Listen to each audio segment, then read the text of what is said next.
जय माता दी। आपको जानने से बड़ा ही खुशी और हर्ष होगा कि किन्नर के पैर छूकर आप एक कार्य कर सकते हैं। अगर आपके जीवन में है दरिद्रता तो आपको बहुत कुछ मिल सकता। आपने कई नामों से सुना होगा कि एक तो हिजड़ों के नाम से भी जाने जाते हैं, किन्नर के नाम से भी जाने जाते हैं। लेकिन जो भी नाम है, जो भी काम है, व्यक्ति का खुश रहना बहुत ज़रूरी है। हर खुशी के काम में वो आते हैं। किन्नर के पैर छूकर ज़रूर करें ये एक काम। कभी किसी के आगे नहीं फैलाने पड़ेंगे आपको हाथ। जब भी आप अगर ऐसा करते हैं तो आपको किसी के भी आगे हाथ नहीं फैलाना। किन्नर समुदाय को हमारे समाज में एक अलग दर्जा दिया गया है और भिन्न अक्षरों पर उनका पूजन भी किया जाता है। कहते हैं कि जब भी कोई खुशी का काम होता है तो उनको बुलाया जाता है। किन्नरों का आशीर्वाद काफ़ी फल फूलता है। अगर आप कभी भी किन्नरों का आशीर्वाद लेते हैं, वो किस तरीके से लिया जाता है मैं आगे आपको वीडियो में बताऊंगी। यही वजह है कि शुभ अवसर पर किन्नर बधाई देने चले आते हैं। उनको कोई बुलाता नहीं है, वो लोग आप उन्हें दान देते हैं, वो खुद चले आते हैं आशीर्वाद देने के लिए। क्योंकि किन्नर के अगर आप ये उपाय कर लेते हैं, चरण छूकर आशीर्वाद ले लेते हैं, तो जानकर किन्नरों से संबंधित कुछ काम भी बताऊंगी आगे, जिन्हें करने से जीवन में उन्नति के मार्ग प्रशस्त होकर घर में धन आगमन होता रहेगा। अगर आप ऐसा करेंगे तो देखना कि आपके घर में कितनी बरकत होने लगी। किन्नरों को श्रृंगार का सामान और धन का दान करना, उनके पैर छूकर आशीर्वाद लेने से भाग्य में वृद्धि होती है। जब भी अगर आप ऐसा करते हैं तो आपका भाग्य उदय होने लगता। आर्थिक रूप से आप मजबूत हो जाएंगे। अगर आप किन्नर से 1 रुपए का सिक्का लेकर अपने पर्स में रख लीजिए, जहां भी आपको मिलते हैं उनसे हाथ जोड़कर नमन कीजिए और उनसे 1 सिक्का लेकर अपने पर्स में रख लीजिए। तो देखिए, इससे आपकी सारी मनोकामनाएं पूर्ण हो जाएंगी। आपकी जो भी मनोकामना होगी वो आपकी पूर्ण हो जाएगी। लेकिन जब भी आप उनको कोई भी दान करते हैं या कुछ भी चीज़ देते हैं तो आपको हमेशा ध्यान रखना कि उन पर माँ दुर्गा का आशीर्वाद होता है। जो जन्मजात से किन्नर होता है उसे दुर्गा का आशीर्वाद प्राप्त होता है। और वो जब भी आप उनसे वापसी बदले में जरूर लीजिए। अगर आप वापसी लेते हैं उनसे, जैसे आप दान करते हैं, वो तो उनका भी भला हो रहा है, लेकिन जो वो आपको आशीर्वाद देते, कभी भी अपनी झोली खाली मत रखना। इस बात का हमेशा ध्यान रखना चाहिए। यदि किन्नर आपसे कुछ भी मांगे आए हैं वो, तो कभी भी खाली हाथ ना भेजें। उन्हें भूल कर भी किन्नरों से बद्दुआ तो लेनी ही नहीं चाहिए आपको। ये विशेष ध्यान रखना। किन्नरों की दुआओं से इंसान की परेशानियां कम होती हैं और जीवन में बड़ी सफलता की संभावनाएं अधिक हो जाती हैं। जब भी आप उनकी दुआएं मिलती हैं तो देखना, जबकि किन्नर देखें तो उसे श्रृंगार का सामान और धन का दान करें। पैरों को छूकर आशीर्वाद लेना बहुत ही जरूरी है। किन्नर को दान देने से कुंडली में बुद्ध मजबूत होता है और कार्यों में आपकी बाधाएं दूर हो जाती हैं। जब भी आपका बुद्ध जो होता है वो बहुत ही मजबूत हो जाता है। शुक्र और शनि की गोचर राशि जो है वो काफ़ी आगे तक बढ़ती रहती हैं। और आपको विशेष ध्यान रखना है कि किन्नरों से किस तरह बात करनी चाहिए। वो बहुत कम लोग होते हैं जो अपने दुख में नहीं, दूसरों के दुख में नाचते हैं। अपना दुख भुलाकर वो आपकी खुशी में साझा होने आ जाते हैं, अपना दुख भुलाकर।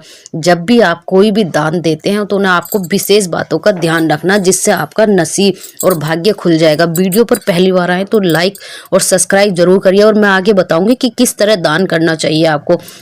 दान हर एक कोई करता है, लेकिन दान करने का सही तरीका कौन सा है कि अगर आप दान सही तरीके से करते हैं वही आपको लगता है। पहले तो नवरात्रों में, क्योंकि किन्नरों पे जो माँ दुर्गा का आशीर्वाद रहता है ये जन्मजात से। अब मैं आपको एक सटीक तरीका बता रही हूँ कि आपको पता कैसे चलेगा किन्नर कौन है। जन्म से एक मजबूरी से बनाए दिए जाते हैं, एक बाद में बनाती जाते हैं हालात और समाज से, और एक जन्मजात से होते हैं। जो जन्मजात से होते हैं तो जहाँ पर भी आपको मिले आपको नहीं रुकना है और ना ही आपको छोड़ना है ये खास मौका। जब भी आपको किन्नर मिलते हैं तो आपको दोनों हाथ जोड़कर उनको, जब भी आप दान करते हैं, कुछ भी दान करिए, खाली हाथ नहीं जाने देना। लेकिन जब भी आप दान करते हैं तो आपके पास एक अनार जरूर आप उनको दान करिए। और दान करते समय उस अनार को अगर आप दान करते हैं तो आपके जीवन में सारी परेशानी, सारी बाधाएं, धन से संबंधित आपके सारे मार्ग खुल जाएंगे। आपका परिवार संपूर्ण पूरी तरह से हो जाएगा। लेकिन करना कैसे है दान। आप दान करते समय आपके जो है हाथों से दान करते हैं, आपकी झोली आगे फैली होनी चाहिए और आप उनको दान देते समय आपको बीज मंत्र बोलना है दुर्गे माँ का। कहते हैं माँ साक्षात उनके अंदर प्रवेश करके आपको आशीर्वाद देती है। ऐं ह्रीं क्लीं चामुंडाय बिछेद, ये बीज मंत्र आपको बोलना है। फिर बोलना या देवी सर्वभूतेषु शक्ति रूपेण संस्था नमस्तस्यै नमो नमः, ये आपको बोलना है।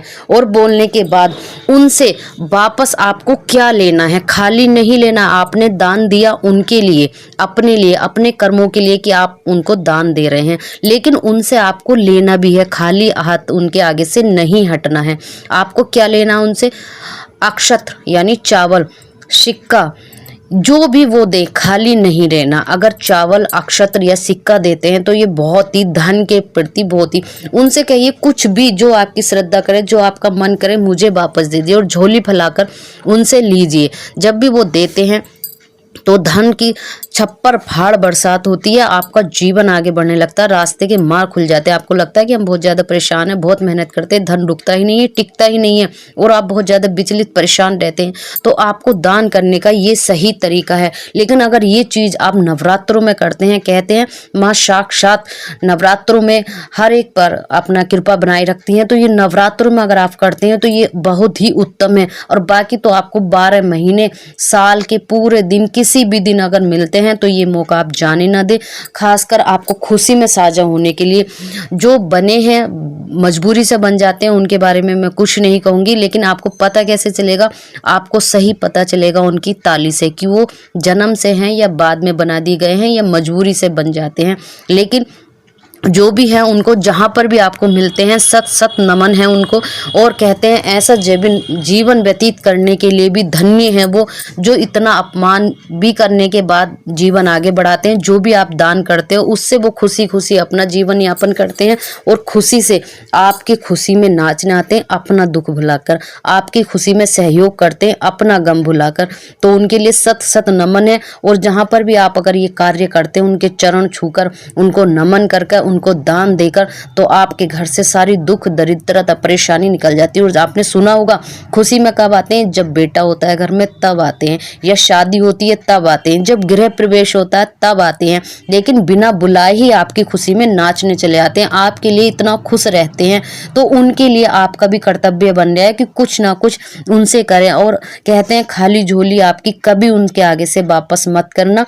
और आप उनका आशीर्वाद लेना चाहते हैं तो लीजिए, और बड़े शौक से श्रद्धा के साथ बदुआ कभी ना ले।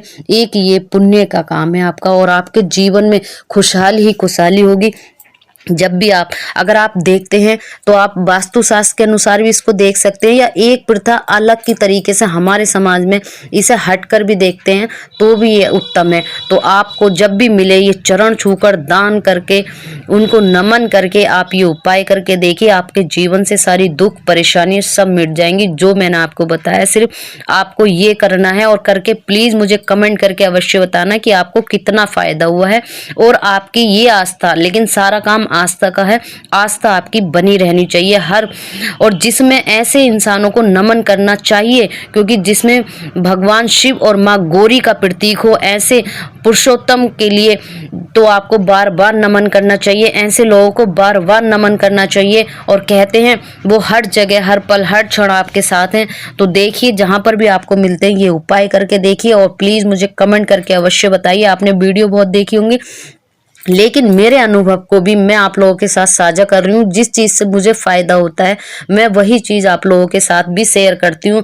जो अनुभव मैं ले चुकी हूँ, जो अनुभव में बीता है मेरे साथ, जो हुआ है वो ही मैं आप लोगों तक शेयर करती हूँ। तो प्लीज़ मुझे कमेंट करके बताना कि आपके साथ कितना सही रहा। और जो पुरुष होते हैं वो हमेशा अपने पास पर्स रखते हैं, तो पर्स में अगर हो सके कहीं ना कहीं आपको जब भी मिले उनको नमन करके उनसे 1 रुपया अवश्य लें, और वो 1 रुपया अपने लाल कपड़े में बांधकर अपने पर्स में डालें। उस रुपए को खर्च नहीं करना है। देखना पर्स का कभी पैसा टूटेगा नहीं। आपके व्यापार पे, आपकी दुकान में, आपकी फैक्ट्री में अगर वो आते हैं तो खुशी खुशी उन्हें दान दीजिए जो बनता है। लेकिन दान देने से बाद में आपको दान लेना भी है, उनसे मांगना है कि जो भी आपकी श्रद्धा करे मुझे दे दो आशीर्वाद में। वो उनकी श्रद्धा क्या देंगे तो उनके आशीर्वाद से आप फलने फूलने लगेंगे, आपका जीवन व्यतीत होने लगेगा। तो चलिए आगे मिलती हूँ कुछ नया कुछ अद्भुत लेकर आपके साथ। झलकदानी चैनल को सब्सक्राइब करें, लाइक करें और शेयर करें। जय माता दी।